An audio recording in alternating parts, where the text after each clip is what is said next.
Today, we're not just telling the story of a chart-topping band, we're actually breaking down a blueprint for how to build an entire cultural industry from the ground up, using the phenomenal P-pop group SB19 as our case study. I mean, think about that for a second.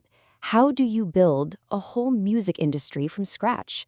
It seems, well, almost impossible, right? But believe it or not, the story of SB19 gives us a powerful, step-by-step answer. And the craziest part? It all started when they were literally about to lose everything. Yeah, you heard that right. The entire P-pop wave that's blowing up right now all comes down to one single video. A last-ditch effort from a group that nobody knew. A group that was ready to just call it quits.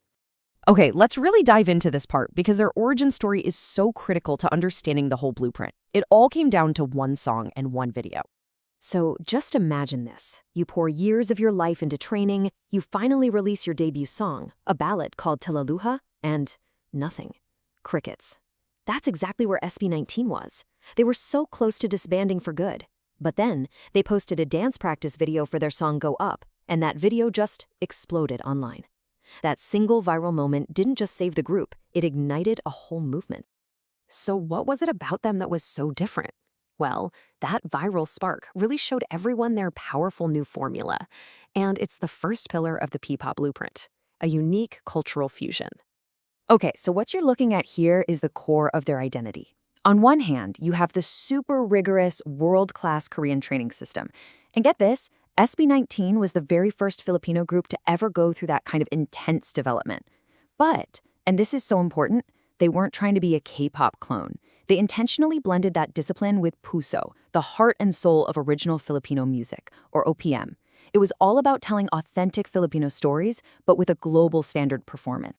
And you want to know something really cool? Their name itself is a symbol of this entire partnership. It's kind of like a secret code. You take South Korea's country code, 82, 8 plus 2 equals 10.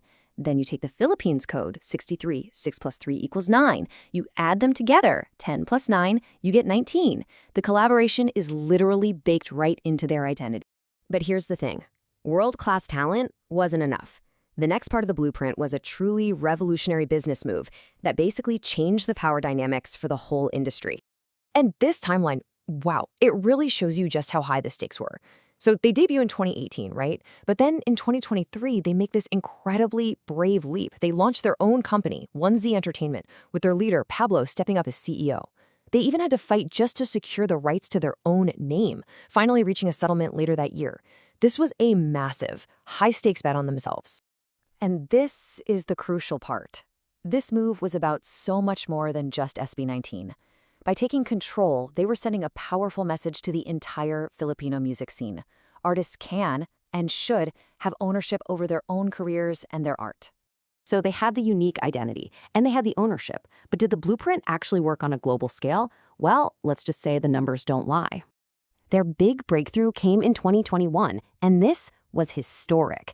They became the first act from the entire Southeast Asian region to be nominated for a Billboard Music Award. This wasn't just a win for them. It was the moment P-pop officially landed on the world's radar.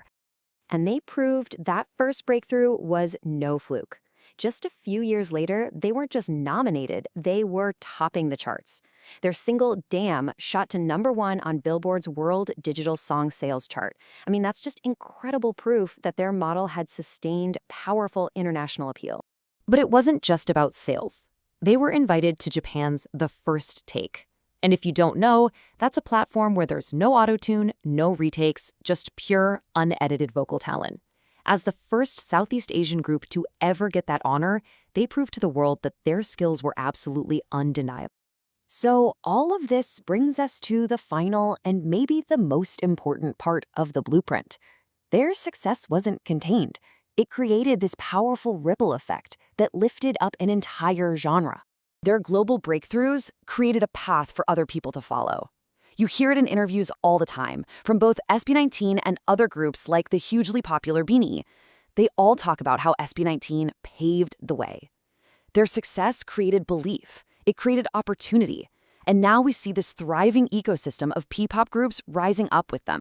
And that wave has a very real economic impact. Thanks to the P-pop rise that they started, the digital music revenue in the Philippines is now projected to grow to over $50 million. This is what industry building looks like in real time.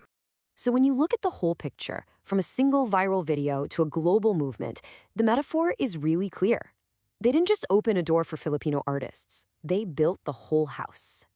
So now that blueprint is in place, and it leaves us with a pretty fascinating question for the future, right? With the foundation they built, what's the new ceiling for P-pop? Could a Filipino group win a Grammy? The path is now clear, and the world is finally watching.